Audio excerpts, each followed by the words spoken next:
Selamlar, EFC 25'te yeni bir Rebel bölümüne hoş geldiniz. Bu bölümde sizlerle birlikte Denizlispor'u tekrardan Süper Lig'e yükseltmeye çalışıyoruz. Biliyorsunuz Denizlispor önceden üst liglerde oynayan, hatta Süper Lig'de bile mücadele eden takımlardı. Ben de olabildiğince eskiden Süper Lig'de mücadele etmiş takımları tekrardan Süper Lig'e yükseltmeye çalışıyorum. Bunun videolarını çekiyorum, rebuild'larını çekiyorum. Farklı konseptlerle çekiyorum, challenge'larla çekiyorum. Denizlispor'un da gerçek rebel şeklinde yapmaya çalışacağım. Tabii ki de kendime kulüp devri basacağım ve hani gerçekçi ayarda transferler yapmaya çalışıp Denizlispor'u yükseltmeye çalışacağım. Eskişehirspor ve Bursaspor'un videosunu çekmiştim. Kanalımda mevcut. Onlara göz atabilirsiniz efendim. Bu bölümde de Denizlispor'u yükseltmeye çalışacağım. İnşallah yükseltirim. Başarısız olursak da artık yapacak bir şeyim yok diyorum. Denizlispor bundan öncesinde Nesne 3. Lig'de mücadele ediyordu. 2024-2025 sezonunda düşmüş ve şimdi de bölgesel amatör ligde mücadele ediyor 2025-2026 sezonunda ve benim ellememle beraber, benim el atmamla beraber bakalım Denizlispor'u Trendyol Süper Lig'e yükseltebilecek miyiz veya yükseltemezsek bile hangi lige kadar yükseleceğiz beraber göreceğiz. Uzun soluklu bir video olacak. O zaman haydi bölümümüz başlasın. Evet, Denizlispor'un kadrosuna ilk önce takım yönetiminden şöyle bir göz atmamız gerekiyor. Bakalım nasıllarmış görelim efendim. Bu şekilde gerçek isimleri vardır büyük ihtimalle. Çünkü Denizlispor Nesne 3. Lig'deydi ve Yama'da bölgesel amatör ligde değildi o zamanlar. O yüzden kadrosu yenidir. Yani daha doğrusu kadrosu gerçek isimlerden oluşuyordur. Böyle bir kadrosu var gördüğünüz üzere. Ben Denizlispor'un kadrosuna hakim değilim, bilmiyorum. 58'likler, 53'ler genelde zaten 50 genler, 50 overall'lar var. 60'lık bir oyuncu görmedim şu an. Hep 50'lerde var. Bakayım, aynen 62. Ön tarafta iki oyuncumuz 62 ve 61 şeklinde gördüğünüz üzere. Bir de size kadro merkezinden oyuncuların tamamını şöyle detaylı şekilde göstermek istiyorum.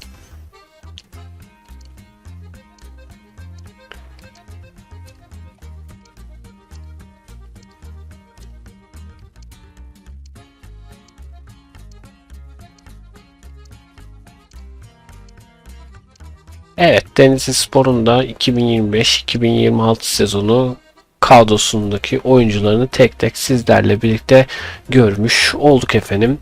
Evet, transfer merkezine geldiğimizde aday listemiz bu şekilde gördüğünüz üzere. Hatta şöyle nasıl şey oluyor, işlemlerini göster, sırala. Kaleciliğiyle birlikte başladım. Mevkilerine göre sıralanmış şekilde göstereyim. Ersin Destanoğlu'nu düşündüm. Yaşı genç, 24 yaşında, 73 geni var gördüğünüz üzere. Diego Souza Bodrumspor'da forma giyiyor. 70 genlik bir kaleci. Sonrasında Orbanic Erzurumspor'da forma giyiyor. Ali Turap Bülbül gördünüz efendim. Pedro Pereira, Mert Yılmaz, Adem Doğan, Fatih Kurucuk, Mehmet Yeşil ve Soldo diyeyim kısacası. Gior Belitze, Benito, Cemal Serter, Barış Alıcı, Yusuf Demir. Yusuf Demir de bu arada niye aldım? Çünkü forma şansı bulmuyor Galatasaray'da. O yüzden aldım. Bizde oynasın en azından. Keza Emre Mor da öyle. Emre Mor da o yüzden aldım. Dorukhan Toköz, Berat Özdemir. Sonrasında Arda Gezer, Giovanni Kureyta olması lazım. Berkan Kutlu da, aslında Berkan Kutlu forma buluyor ama ben yine de alayım dedim Berkan Kutlu'yu. Sonra Mihaila Heni Onyekuru gördüğünüz üzere ve Ahmet Kutucu da şans bulmuyor. Ahmet Kutucu'yu da aldım. Güven Yalçın. Güven Yalçın gelmeyebilir bu arada. Çünkü kendisi şu an kiralık olduğu için gelmeyebilir. Halil Dervişoğlu, Afene Gıyan ve Muhammed Beşir diye bir kadromuz oluşmuş durumda efendim. Ben şimdi transfer görüşmelerini yapıp takımı ne kadar getirebilirsem getireceğim ve kurduğum bu aday listesinde, gerçekçi düşündüğüm aday listesinde Bakalım ne kadar ilerleyebileceğiz. Ben bir transferler yapayım. Sonra sizlerle beraberiz. Evet, ikinci transferimizi gerçekleştirmiş durumdayız. İlk transferi çekemedim. Daha doğrusu kayıta basıyorum. Kayıtta niyeyse kayıt etmiyor. İlk transferimiz de Emre Mor oldu. Emre Mor'u da size göstermek istedim ama zaten Emre Mor burada gözüktü, artık yapacak bir şey yok. En azından burada gözükebildi. İlk transferde niyeyse kayıt başlamadı programımda. Ben de sizlere Yusuf Demir'in transferini göstermiş oluyorum. İkinci transferimiz de Yusuf Demir oldu. Genç bir yetenek. Yusuf Demir de formasını giydi. Evet, üçüncü transferimiz Berkan Kutlu'ya da hoş geldin diyoruz efendim. Evet, Ahmet Kutucu'yu da aldık. Sol açık hem de santrafor olarak oynatabiliriz. Santrafor olarak oynatmayı düşünüyorum Ahmet Kutucu'yu. Evet, merkez ofansif seçtiğim aday listesindeki oyuncular maaşlarını beğenmediler veya transfer ücretini beğenmediler. O yüzden bize görüşmeyi kestiler. Ben de şöyle bir yine bakındım. Araştırma içine girdim. Ve Traore diye One Sport'ta genç bir 24 yaşında merkez ofansif buldum ve onu transfer ettik. Evet, bir merkez ofansif daha aldık efendim. O isim de Krosita oldu. Krosita'da testislerimize geldi efendim. Sağlık kontrollerinden geçiyor Krosita ve formasını giydi. Evet, sağ açık transferimiz de gelmiş durumda efendim. Bir tane daha sağ açık almış durumdayız. O da Pereira oluyor Gençler Birliği'nden. O da sağlık kontrollerinden geçti. Ve takıma hoş geldin diyelim. Aynı animasyon olduğu için çok göstermeme gerek yok. Ama formayı giydiğini, hadi geldik o zamana. Formayı da giydiğini gösterelim o zaman. Pereira'yı da kadromuza kattık Gençler Birliği'nden. Evet, ilk kaleci transferimizi de yapmış durumdayız. Gördüğünüz üzere Diego Souza formasını giydi. Evet, Muhammed Beşir'i de transfer ettik efendim santrafor mevkisine. Evet, sol bek transferimizde görmüş oluyorsunuz. Benito'yu transfer ettik efendim. Evet, savunma oyuncusu stoper Mehmet Yeşil'i de kadromuza kattık efendim. Evet, bir transfer daha gerçekleştirdik. O da stoper solda oldu efendim. Onu da kadromuza kattık. 65 genlik bir oyuncu, gayet iyi ve son transfer haberi olsun bu size. Çünkü diğerlerini arka planda ben artık transfer edeyim. Sonrasında size kadroyu, bakın bu şekilde transferlerimizi gerçekleştirdik diye kadronun son halini göstermiş olayım efendim. Hep böyle transfer edecek uzun oluyor. O yüzden soldu transferinde görmüş oluyoruz efendim. O da formasını giydi. Hoş geldin Denizlispor'a diyoruz. Evet, transferleri gerçekleştirmiş durumdayım efendim. Zaten bazı transferleri sizlere göstermiştim. Bunun dışında da kadroyu tamamen size açıklamış olayım. Ekstra olarak oyuncular vardı fazlalıkla. Ben yeterli olduğu için o oyuncuları almadım. Fazlalık yapmayalım diye. Şu şekilde bir kadro çıktı gördüğünüz üzere. İleride santraforumuzda Ahmet Kutucu var. Muhammed Beşir yanında. Sonrasında Henry Onyekuru'yu aldık. Berkan Kutlu, Berat Özdemir. Manhoev diye bir tane genç 23 yaşında biri sağ açık buldum. Çok iyiydi. Onu da aldık. 70 geni var. Sonrasında Pereira, Mehmet Yeşil, Soldo, Benito, Ersin Desanoğlu'nu aldık. Batuhan Kör, Yusuf Demir, Kroita, Cemal Serter de olabilir. Diego Souza, Ologo, Muhsin Dağaşan olması lazım yanlış hatırlamıyorsam. Sağ bek genç, o da 20 yaşında, onu da kadroya kattık. İstanbulspor'dan aldım. Sağ açık Emre Mor ve Traore'yi aldık. Traore'yi almaya da bilmişiz aslında. Ben orada biraz yanılmışım. 67 gen gibi görmüşüm. 57 genmiş. Ama genç o da. Tabi fırsat bulunca oynarsa gen alacaktır diye düşünüyorum genç olduğu için. Bu şekilde bir kadromuz oldu. Zaten diğerlerinde de satış yapmadık. Bu şekilde bir kadromuz oldu gördüğünüz üzere. Bence bu bölgesel amatörlükte yükselmeye yeterli bir kadro diye düşünüyorum. Evet, lig tablosuna bakalım. Biz grup 6'da mücadele veriyormuşuz. Şöyle grup 6 mücadele edeceğimiz takımları da tek tek sizlere göstermiş olayım. kaç takım var? 14 takımın arasında mücadele verecek. Biz grup 6'daymışız. Diğer gruplarda hızlıca sizlere şöyle göstermiş olayım. Grup 7, grup 8, grup 9, grup 10. Tabii takım sayısı değişiyor. Grup 1, grup 2,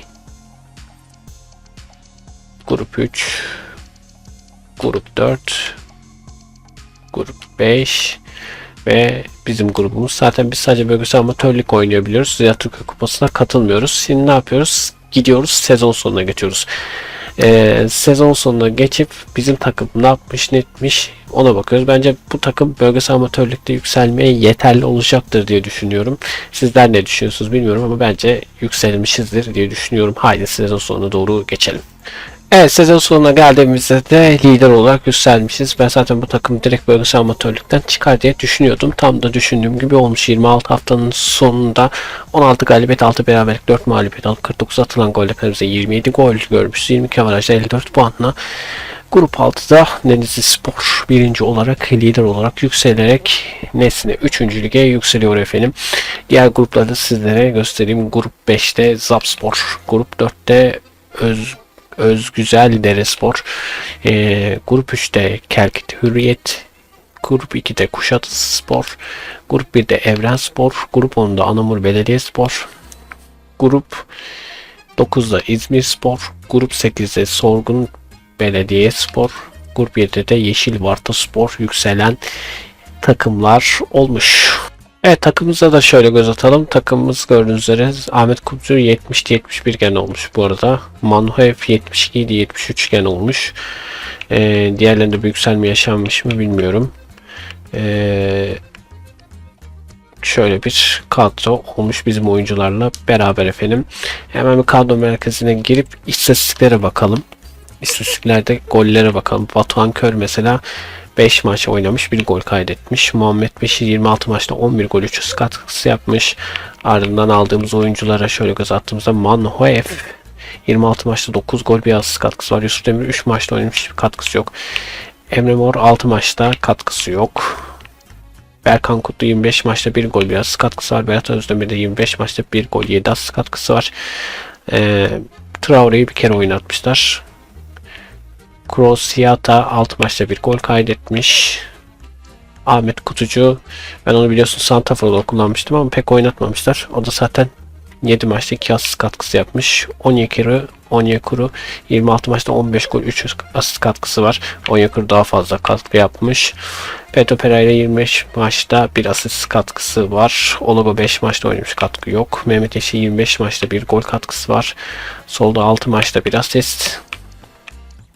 Cemal Serter 23 maçta 1 asist katkısı var. Benton'un da 6 maçta 1 asist katkısı var.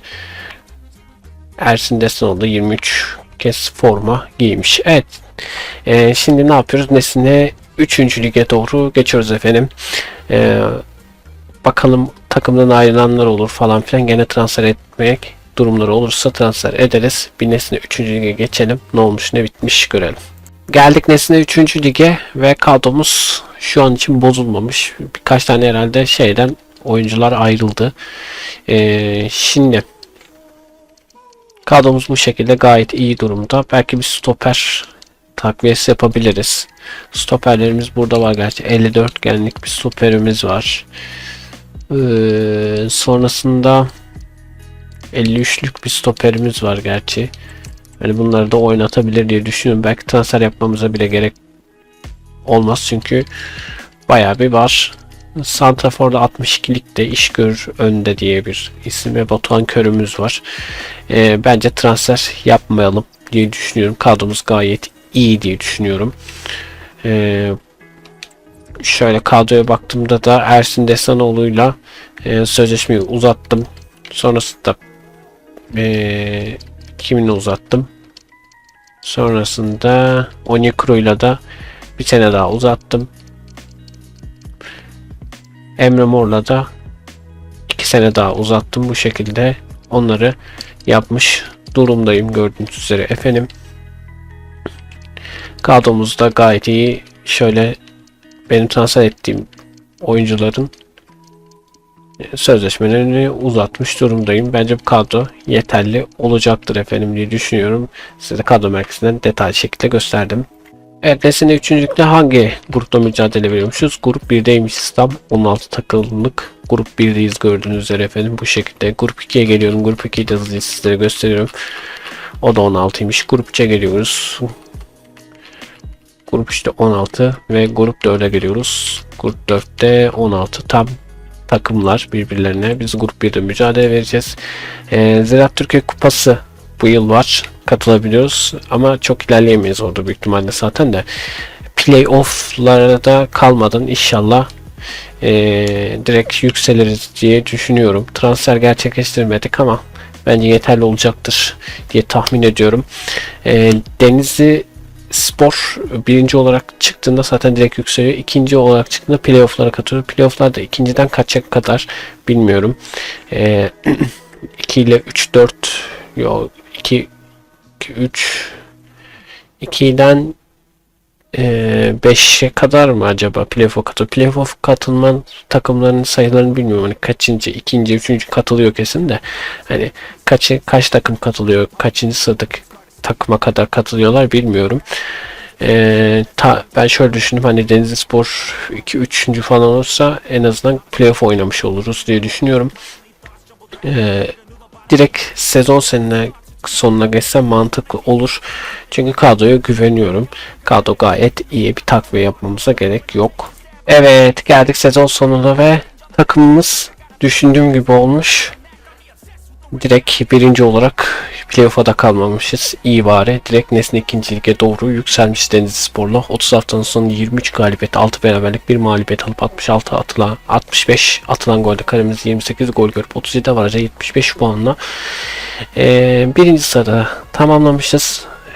Bu arada bir mağlubiyet almışız. Kime tek mağlubiyet verdik bilmiyorum ama gayet iyi. 23 galibiyet, 6 beraberlik, 1 mağlubiyet. Gayet iyi, 75 puanla da epey iyi bir şekilde yükselmişiz. Şöyle grubumuzdaki takımların da son durumunu göstereyim. Grup 2'de Yeni Malatyaspor yükselmiş. Şöyle gösterelim. Grup 3'e gelelim. Ankara Demirspor'u görüyoruz. Sonrasında grup 4'e geldiğimizde de Eskişehirspor yükselen takım olmuş. Nesne 3.'den 2. lige. Ziraat Türkiye Kupası'na bakalım. Ziraat Türkiye Kupası'nda yarı finaller oynanıyormuş. Biz sezon sonuna geldiğimizde bu şekilde de tablo gözükmüş oldu efendim. Evet, hemen kadroya dönelim. Kadro gördüğünüz üzere Muhammed Beşir de bu arada gene almış. 71 olmuş. Manuhaev 75 olmuş. Onyekuru 77'ye yükselmiş herhalde. Berat Özdemir 73 olmuş. Kroita buraya gelmiş. Berkan Kutlu ayrılmış takımdan büyük ihtimalle. Aynı sakat pozisyonda da değil. Berkan Kutlu takımdan gitmiş. Solda çok etkili değil. Mehmet Yeşil de etkili değil. Diğerleri artı veriyor efendim. İki stoperimizde bir sıkıntılar var. Nesne 2. lige yükselince transfer yapacağız büyük ihtimalle zaten. Aynen. Berkan Kutlu gitmiş. Merkez ofansif almamız lazım, yedek. Sonrasında ayrılan olursa diyerekten stoper falan da alabiliriz. Bakalım, bir şeye geçelim de. Nesne 2. lige geçelim de görelim. Şimdi kadro merkezinden de istatistiklere bakalım. İstatistiklerde de Batuhan Kör 30 maçta ligde 14 gol 5 asist katkısı var. Gayet iyi. Muhammed Beşir de aynılar Muhammed Beşir'le bu arada. Aynı katkı. 30 maçta 14 gol 5 asist. Şöyle Manuhaev 30 maçta 3 gol 2 asist. Bu biraz şey kalmış ya. Çünkü kendisi sağ açık gayet iyi. Genç bir yetenek ama pek bir asist katkısı yok. Yusuf Demir 8 maçta 2 gol kaydetmiş. Emre Mor 12 maçta 1 gol. Berat Özdemir 30 maçta 7 gol. Doğru söyledim, evet. Kroita 24 maçta 1 gol 5 asist katkısı var. Ahmet Kutucu 14 maçta 1 gol. Ahmet Kutucu gerçekten de bize burada da geldiğinde de burada da pek bir katkı sağlamıyor cidden ya. pek de aslında fırsat vermemişler ama ben o santrafor olarak ayarlamıştım biliyorsunuz. Santrafor ayarladığım halde kendisi katkı sağlamıyor. Onyekuru yaşına rağmen gayet iyi katkı sağlıyor. 30 maçta 12 gol 5 asist katkısı var. Şöyle çıkalım. Pedro Pereira 30 maçta 3 gol 7 asist katkısı var. Muhlismiş pardon. Muhsin dedim adam. Muhlis artı 1 de almış bu arada. 14 maçta 1 gol kaydetmiş. Olog 2 maça çıkmış. Muhammed Yeşil 30 maçta 1 gol. Solda pek oynatılmamış. Cemali Sertel 22 maçta hiçbir katkısı yok. Benito 19 maçta 3 asist 3 gol 1 asist düzeltiyorum pardon. Souza hiç oynamamış. Ersin Desanoğlu 30 maça çıkmış. Onda da zaten durumlar belli efendim. Şimdi bir üst lige Nesne 2. lige yükseldik biliyorsunuz. Nesne 2. lige geçtiğimizde büyük ihtimalle transfer yapacağız. Bir Nesne 2. lige yani sezonun başına gidelim. Ve takımımızdan ayrılanlar da olacaktır illaki. Ayrılanlar falan olunca da yerlerini takviye ile dolduralım. O zaman haydi Nesne 2. lige geçiyoruz. Evet geldik Nesne 2. lige. Sezonun başındayız efendim. Hemen şöyle baktığımızda da stoperlerimiz şey yapmıyor. Stoper takviyesi yapabiliriz. Gen alan oyuncularımız var tabii ki de yine de. Sonrasında önde diye 62'lik bir şey vardı. Santrafor orada ayrılmış o takımdan. Sonrasında kadroda bayağı bir gördüğünüz gibi takımdan ayrılan isimler var. Epey bir fazla. Oyuncular böyle serbest kalmışlar veya transfer isteği göndererek gitmişler tabii simülasyon zamanında. Bayağı bir eksilmişiz. Takviye yapacağımız şeyler var. Merkez ofansif 60 olmuş bu arada Traore aldığımız. 26 yaşına geldi. Şöyle baktığımda da aynen santrafor almayı düşünüyorum. Merkez ofansif aslında 60 var ama yedek olarak tutabiliriz. Sonrasında stoper alabiliriz. Solda la yeşil özellikle solda eksi şeyle oynaması biraz beni huylandırdı. O yüzden bir transfer merkezine doğru geçeceğim ve stoper, santrafor, merkeze ofansif almayı düşünüyorum. Bunun dışında alacağım başka bir şey var mı? Kaleci. Bir tane de bizim kalecimiz vardı. Bayağı bir gen alıyordu. O da terk etmiş gitmiş. Çirkin diye bir kaleci kalmış. Evet. Kadroya belki de rezervlerden de yine katarım. Ben bir transfer merkezinde gideyim. Bir oyuncular araştırayım. Mevkilere göre oyuncuları belirleyeyim. Ardından da size bakın bu oyuncular diye transfer listemi göstereyim. Transfer merkezimizdeki aday listemizi gösteriyorum efendim. Sol açıkta Mihaila var. Sonrasında merkez ofansif Arda Gezer. Stoper'de Adem Doğan olması lazım. Küçük cenem gözükünce pek okuyamıyorum. Sonrasında Ashley Phillips stoperimizde gene ve santraforumuzda Matthias Kvisgaarden var. Bu şekilde 1 2 4 5 tane transfer edeceğim oyuncu mevcut. Diğerlerinde zaten mevkileri var. Biraz da rezerv gibi de oluyorlar. Bence bu kadar yeterli. 5 transferle de bence Nesne ikincilikte de iyi bir mücadele gösteririz diye düşünüyorum. Evet ilk transferimiz sizlerle birlikte Mihaila'yı kadromuza kattık. Onyekuru yaşına rağmen gayet iyi ilerliyor aslında ama bir zaman sonra Onyekuru'da düşüş yaşanacak tabii ki de. Düşüş yaşanmadan önce de oraya bir takviye etmeyi düşündüm. Aslında Yusuf Demir de var orada oynayan ama bir nevi rezervede fazladan olsa iyi olabilir. Mihaila'yı da kadromuza kattık. Mihaila da basına tanıtıldı. Formayı giydi efendim. 7 numarayı almış Mihaila. Evet savunmamıza takviye Ashley Phillips bizlerle. Hoş geldin Phillips diyoruz. Phillips de formayı giydi. Evet santraforumuz geldi efendim. O da formayı sırtına geçirdi. Kvisgaarden basına tanındı.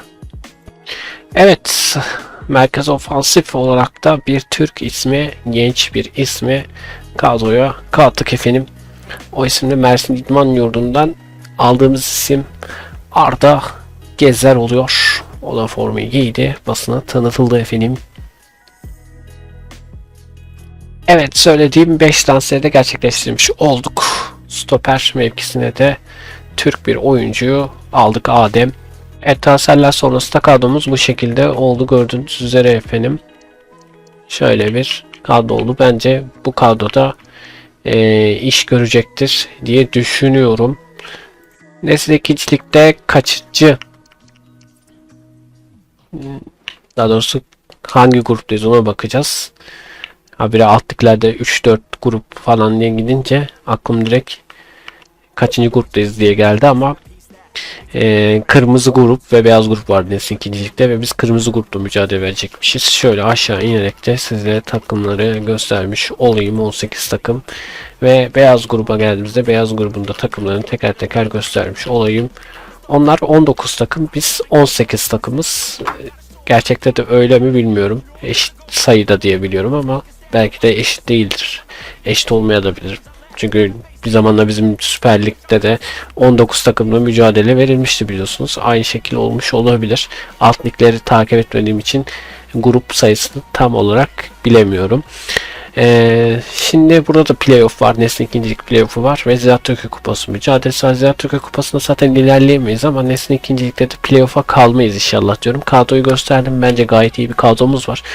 Bir sezon sonuna geçelim. Bakalım Nesne ikincilikte başarılı olmuş muyuz, olmamış mıyız görelim. İnşallah başarılı oluruz ve adımızı Trendyol 1. Lig'e yazarız inşallah diyorum ve sezon sonuna doğru geçiyoruz. Evet, sezon sonuna gelmiş durumdayız ve sezon sonunda da kırmızı gruptan Nesne 2. Lig'den bir üst lige Trendyol 1. Lig'e gayet iyi şekilde yükselmiş durumdayız efendim. Gayet iyi gidiyoruz. Bir an yükselemezsek playoff'lara kalırsak diye düşünceler içindeydim ama sezon sonuna geldiğimizde de gördüğünüz gibi 79 puanla birinci sıradayız. Denizlispor'la 34 oynanan maç 24 galibiyet 7 beraberlik 3 mağlubiyet 73 attığımız golde kalemiz 38 gol görmüş, 35 avarajda 79 puanla Denizlispor Trendyol 1. Lig'de. Evet, hemen şöyle aşağı inerek de takımları sizlere teker teker göstermek istiyorum. Gruptaki takımların ve şimdi beyaz grupta da Ankara Gücü yükselmiş bu arada. Hemen şöyle aşağı inerek de takımları sizlere göstermiş oluyorum efendim. Ziraat Türkiye Kupası'na bakalım sizlerle beraber. Ziraat Türkiye Kupası'nda da Fenerbahçe ile Konya arasında final mücadelesi varmış. Evet, kadroyu şöyle göz atacağız. Kadromuzda Kist Garden artı vermiyor ama sanırım 76 mıydı aldığımızda, 78 olmuş herhalde, tam bilmiyorum, belki 78 miydi aldığımızda, gene çok dikkat etmedim. Mano F 77 olmuş, sonrası Onyekuru 79, Onyekuru artık ayrılır gider bizden. Sonrasında Mehmet Yeşil 70 olmuş. Bunlar dikkatimi çekenler. Emre Mor 71 takılıyordu, 72 olmuş. Mihail 76, Batuhan Kör 69, Ahmet Kutçu 72, Gezer 73 şeklinde. Gezer 71 de aldığımızda 73 olmuş. Şöyle inip diğerlerine baktığımızda da böyle bir kadro var. Bazı oyuncular gitmiş mi? Ayrılan olmuş mu? Olmamış mı? Tam anlayamadım. Şimdi kadro merkezine gelelim. İstatistiklere gelelim ve istatistiklere bakalım. Batuhan Kör 4 maçta formu giymiş.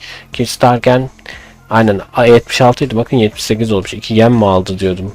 Yanlış söyledim zannettim. Yani bilmiyorum dedim ama 76 idi aldığımızda 78 olmuş. Direkt yükselmiş. 2 yen almış bir sezon içinde.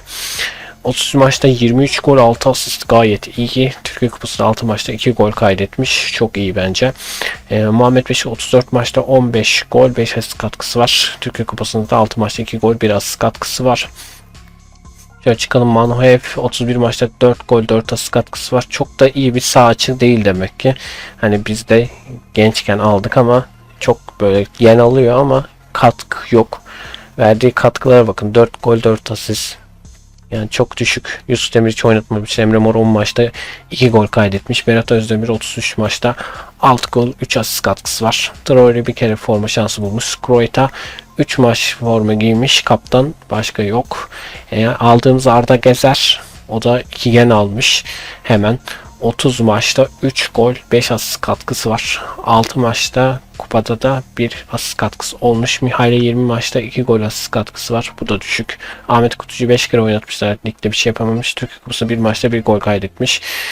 Onyekuru gayet iyi bir performans sergiliyor gerçekten de. 33 maçta 14 gol 8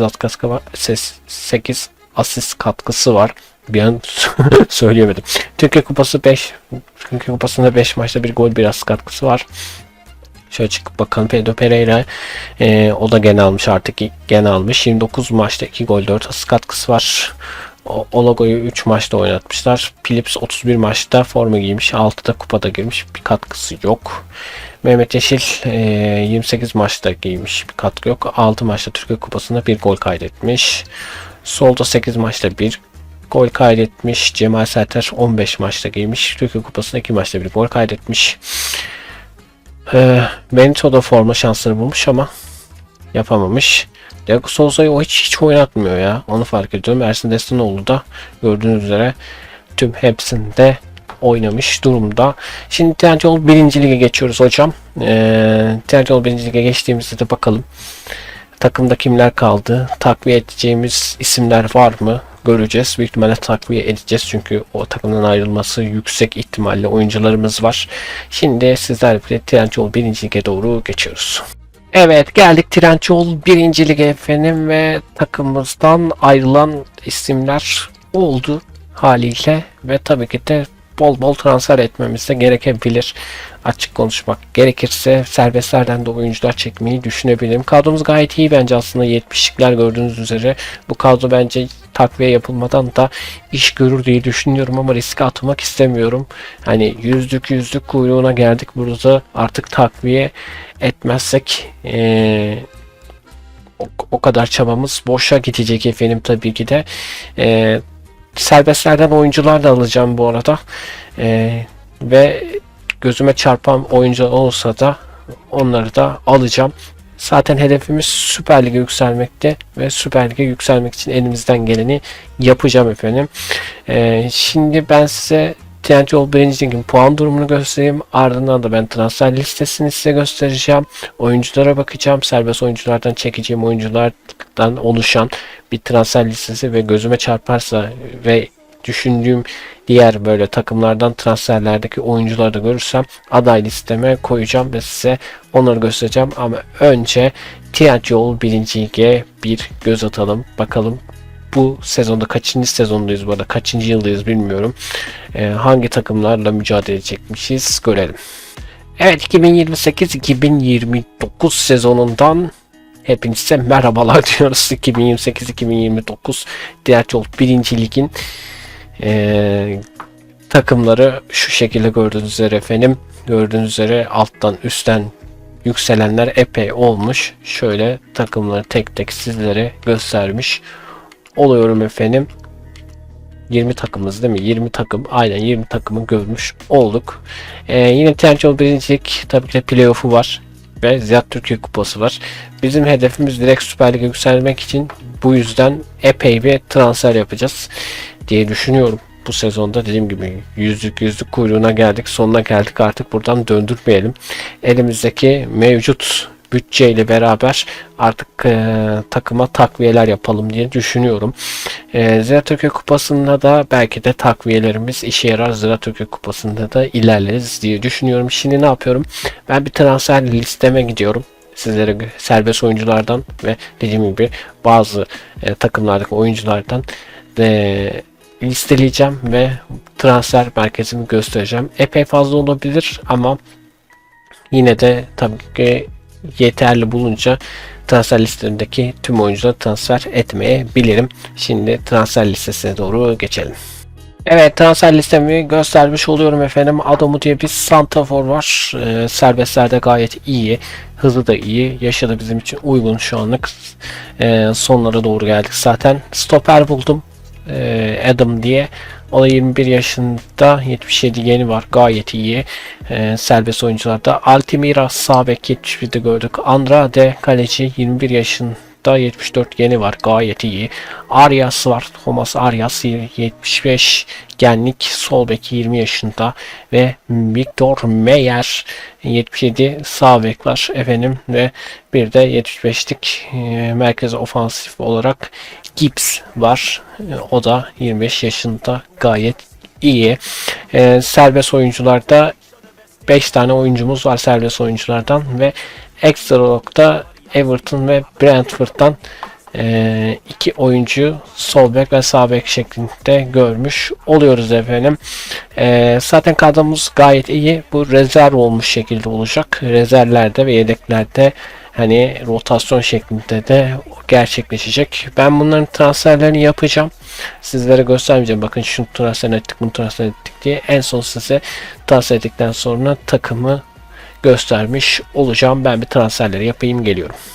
Evet, transferler sonrasında kadromuz bu şekilde gördüğünüz üzere efendim.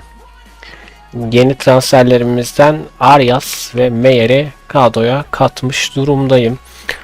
Orta sahaya Gezer'i koydum, gördüğünüz üzere Arda Gezer. Aslında burada Gibbs de var aldığımız ama Arda Gezer dursun oynasın dedim. Sonrasında Adam'ı gördüğünüz üzere yedeklerimizde. Sonrasında Andrade diye bir kaleci aldık, genç. Gibbs de burada. Adam almıştık, o da gördüğünüz üzere burada stoper mevkisinde rezerv takımlarda duruyor. Aslında Doğan'la değiştirebilirim. 26 yaşında Doğan, bu da 21 yaşında. Ama Türkler daha çok şey olsun diyerekten şu anlık ellemedim. Ama elleyebiliriz. Şöyle yapabiliriz.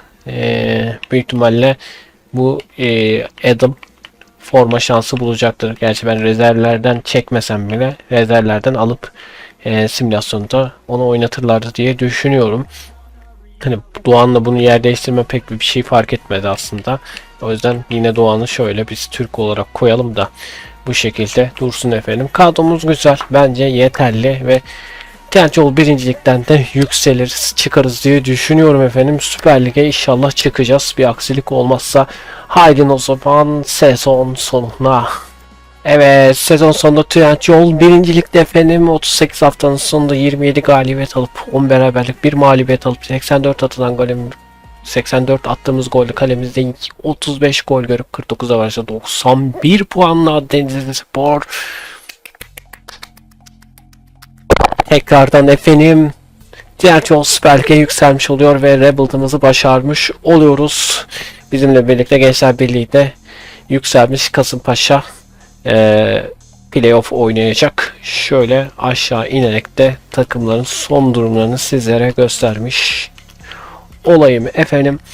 Hemen şimdi Trendyol birinci playoff'a bakmamıza gerek yok. Ziraat Türkiye Kupası'na bakacağız. Ziraat Türkiye Kupası'na finale kadar gelmişiz. Finale kadar gelmişiz. Trabzon'a kaybetmişiz. Keşke Ziraat Türkiye Kupası'nda kazansaydık ama sağlık olsun, en azından Süper Lig'e yükseldik hocam. Gerçekten de iyi oldu bizim için. Evet, hemen kadroya doğru geldik. Kadroda da şu şekilde bizim şu oyuncumuz 76 idi, 80'e ulaştı. Muhammed Beşir 72'de, Berat Özdemir 75, Gezer'de 75 yükselmiş. Onyekuru 80 olmuş. Manhoev 79 olmuş. Meyer aynı duruyor. Arias yükseldi mi bilmiyorum. Arias kaçtı gene hatırlamıyorum. Mehmet Yeşil 70 olduydu. 70'de duruyor. Philips 75. Ersin de 81 olmuş. Şu şekilde de Andrade falan oynatılmış bu arada. Bu şekilde de kadromuz olmuş durumda efendim. Şimdi biz bir de son kez şurada ne yapacağız? İstatistiklere bakacağız. İstatistiklerde de ne olmuş ne bitmiş. Batuhan Kör'ü hiç oynatmamışlar. Adam 38 maçta o forma giymiş. 23 gol 6 asist katkısı var. Helal olsun. Türkiye Kupası'nda 8 maçta 2 gol 2 asisti var. Keys Garden'ın da 28 maçta 14 gol 7 asisti var. Kupada 8 maçta 3 gol 2 asist katkısı var. Muhammed Beşir 13 maçta 5 gol atmış. Manohev 37 maçta 6 gol 3 asist katkısı var. Dediğim gibi bu çok katkı sağlamıyor. Yaşı gençken aldık, iyi de gen aldı ama hiçbir şekilde çok katkı sağlayan bir oyuncu değil, açık konuşmak gerekirse. Çok verimli bir isim değilmiş. Yusuf Demir forma giymiş. Emre Mor 7 maçta 2 gol. Gibbs 30 maçta 5 gol 5 asist. Türkiye Kupası'nda da 7 maçta 1 gol 1 asist katkısı var. Berat Özdemir 37 maçta 1 gol 4 asist katkısı var. Türkiye Kupası'nda 8 maçta hiçbir katkısı yok. Traore oynatılmamış. Şeyde oynatılmamış. Arda Gezer artı 2 gen almış. 26 lig maçında 1 gol 5 asist katkısı var. Türkiye Kupası'nda da 5 maçta bir gol kaydetmiş. Mihail'e 10 maçta bir şey ya katkı sağlamamış. Türkiye Kupası'nda da aynı şekilde. Ahmet Kutucu da teker maçlarda oynatmış. O da katkı sağlamamış. Onyekuru 38 maç 25 gol 8 asist katkısı var. 6 Türkiye Kupası'nda 5 gol var. En çok verim sağlayan cidden Henry Onyekuru abi. Gerçekten de harika. Henry Onyekuru aldığımızdan beri hep verim sağlıyor. Hep verim sağlıyor. Gerçekten de iyi ki almışız Henry Onyekuru'yu da. Yaşına rağmen de gen de aldı. 31 yaşına geldi. Hala gen aldı. 80 oldu. Helal olsun Henry Onyekuru'ya. Mayer 26 maç ve 3 kupa hiçbir katkısı yok. Altimira 6 maçta bir gol yapmış. Türkiye Kupası'nda 2 maçta hiçbir katkısı yok. Pedro Pereira 38 maçta 3 asist katkısı var. Türkiye Kupası'nda 8 maçta 1 asist yapmış. Muhsin'i oynatmamış. Muhlis'i. Bu adama da hep Muhsin deyip duruyor. Adam'a geldiğimizde Pascal Adam'da 28 maçta biraz katkısı var. Türkiye Kupası 6 maça çıkmış. Hiçbir katkısı yok. Ologo bir kere ligde forma vermişler. O da zaten stoper olunca bir şey yapamıyor. Phillips de 33 maç forma giymiş. Türkiye Kupası'nda 6 maç giymiş. Mehmet Eşit'i çok geriye almışlar artık. 30 yaşına gelmiş gerçi.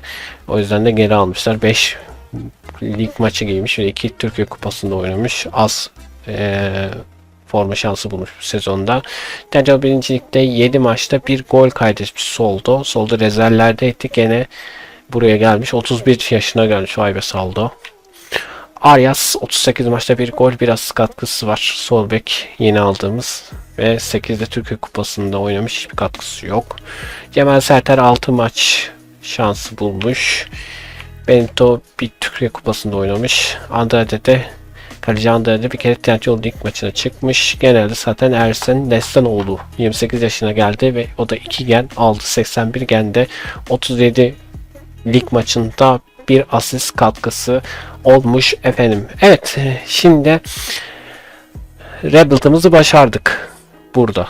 Ama şöyle bir durum var. Şimdi Trendyol Süper Lig'e yükseleceğiz ve Trendyol Süper Lig'de de hiç ellemeyeceğim. Bu takım Trendyol Süper Lig'de ne yapacak bunu göreceğiz. Artık üstte de yok Trendyol Süper Lig şampiyonu olalım diye bir şeyim yok, gayem yok. Benim hedefim Denizlispor'u tekrardan Trendyol Süper Lig'e çıkarmaktı ve bunu başardık. Şimdi son kez Trendyol Süper Lig'i simülasyon ediyoruz. Hiçbir şey dokunmuyoruz ve bakalım orada da ne yapmışız görüyoruz. Evet, geldik Trendyol Süper Lig'e ve kalan sahalar bizimdir diyerekten başlıyoruz. Efendim kadromuzda gene güncel kadromuz mevcut durumda. Ayrılanlar olmuş mu? Emre Mor gitmiş sanırım. Aynen, bayağı bir oyuncumuz gitmiş. Emre Mor da gitmiş. Kaleci, 2 tane kaleci olmuş. Şuraya şöyle yapalım bari. Düzeltmiş olayım. Santraforumuz var. Sol açıklarımız var. Sağ açık var. Bir oyuncu daha mı gitmiş diye bakıyorum ama merkeze ofansif oyuncumuz gitmiş olabilir. Bir tane merkez ofansif oyuncumuz gitmiş. Şuradaki isim gitmiş. Berat Özdemir mi gitmiş? Berat Özdemir vardı herhalde, değil mi? O gitmiş, artık takımdan ayrılmış. Bu şekilde de böyle bir kadromuz oluşmuş durumda efendim. Fazladan oyuncularımız var. Onları da şöyle MO koyayım ki en azından şey yapsın. 2 stoperimiz var gerçi. Şöyle yapalım. Şöyle. Tamam. Bu şekilde olsun. Kadromuz 2 oyuncu ayrılmış. Emre Mor gitmiş. Bir de Berat Özdemir gitmiş. Bunun dışında rezervlerden de ayrılanlar olmuş. Kadromuz bu şekilde yine sağlam duruyor bence. Trendyol Süper Lig'in 2029-2030 sezonuna geldiğimizde de takımları şu şekilde görüyoruz.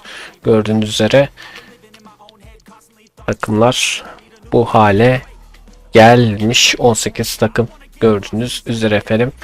Dediğim gibi artık TNT Süper Lig'e yükseldik. Bu yüzden hiçbir şey ellemeyeceğim.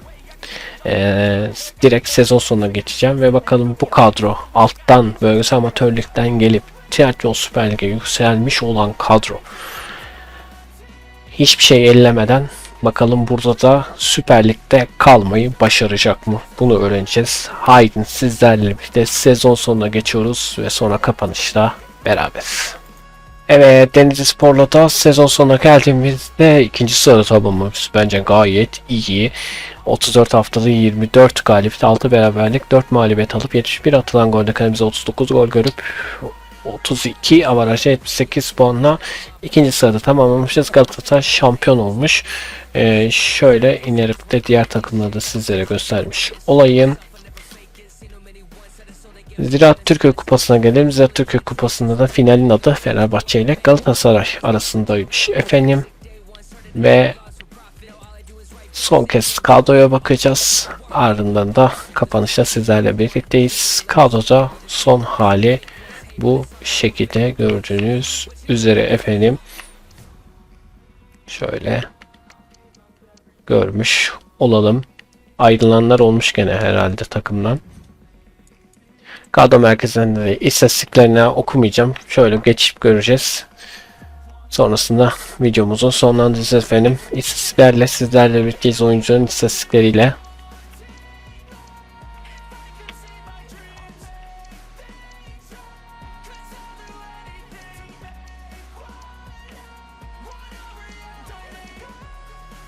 Evet, istatistiklerde görmüş olduk ve uzun bir serüvenin sonuna gelmiş olduk. Saatlerdir videonun başındayım. Simülasyonu gerçekleştir, oyuncu ara, transfer et, o bu derken epey bir saatimi alıyor. Bir de ta en alt ligden, bölgesel amatörlükten TNT Süper Lig'e yükselmek epey bir zaman aldı ve bunu başarmamız gayet iyi. Çünkü Rabbit'larda istediğiniz gerçekleşmiyor bazen. Yapamıyorsunuz. Bir anda ters gidebiliyor ama en azından Denizli Spor tekrardan Süper Lig'e yükselttik efendim. Farklı yeni içeriklerle karşınızda olmaya çalışıyorum olduğunca.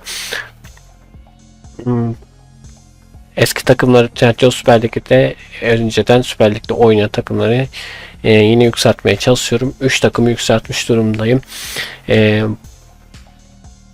İlk yükselttiğim Eskişehirspor'du yanlış hatırlamıyorsam. İkinci Bursaspor ve üçüncü de gördüğünüz üzere şu an Denizlispor oldu. Bunun dışında da diğer alt liglerden yükselttiğim takımların videosu da var ve success içeriklerim de var.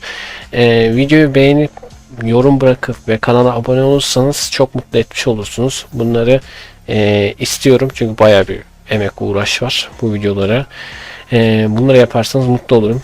Bunlar da zaten 2 saniyelik bir şey. Videoya like atmak, sonrasında kanala abone olmak 2 saniyelik bir şey. Yorum da bırakmak isterseniz aşağıya bırakabilirsiniz tabii ki de. Kendinize iyi bakın. İnşallah yine farklı içeriklerle success olsun, gameplay videosu olsun, sonrasında aklıma gelen değişik tuhaf içerikler olsun futbolla alakalı tabii ki de ve bu şekilde Rabbit'lar olsun karşınızda olmaya çalışacağım. Online kısmında da çekmeye çalışıyorum. FC 26'da, FC 25'te. Onda da ilerlemeye çalışacağız. Tabii iyi futbolda çekmeye çalışırım.